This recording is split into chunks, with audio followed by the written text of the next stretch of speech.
بہت سے اللہ والے ہمارے بغل میں ہی رہتے ہیں مگر ہم ان کو نہیں پہچانتے، ہمارے ساتھ ہوتے ہیں ہم نہیں جانتے۔ آپ نے سنا ہوگا کہ شاہ جہاں کا جب آخری وقت آیا تو ان کی اولاد میں ایک دارائے شکوہ دوسرے اورنگزیب تھے۔ دونوں حکومت چاہتے تھے۔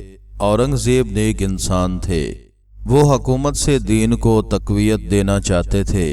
ایک مرتبہ دہلی میں ایک بزرگ آئے، جب معلوم ہوا تو دعا کروانے پہلے دارا شکوہ گئے۔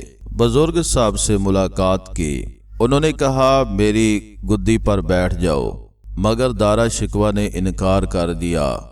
پھر جاتے وقت دارا شکوہ نے کہا حضرت دعا کیجئے کہ حکومت مل جائے۔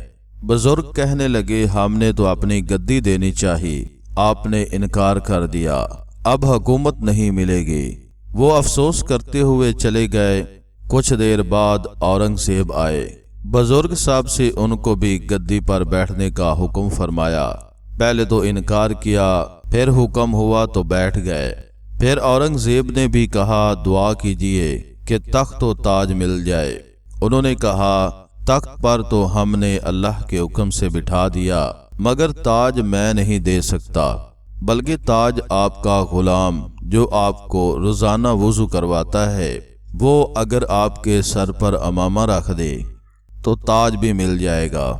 اورنگزیب نے تعجب سے کہا میرا غلام جو میری جوتیاں سیدھیاں کرتا ہے، کیا وہ اتنا بڑا اللہ والا ہے؟ گھر گئے اور وضو کے بعد غلام کو حکم دیا کہ امامہ پہنا دو۔ غلام نے کہا حضور حکم ہے رکھ دو، تو اس نے تو رکھ دیا، مگر سمجھ گیا کہ میرا راز فاش ہو گیا ہے۔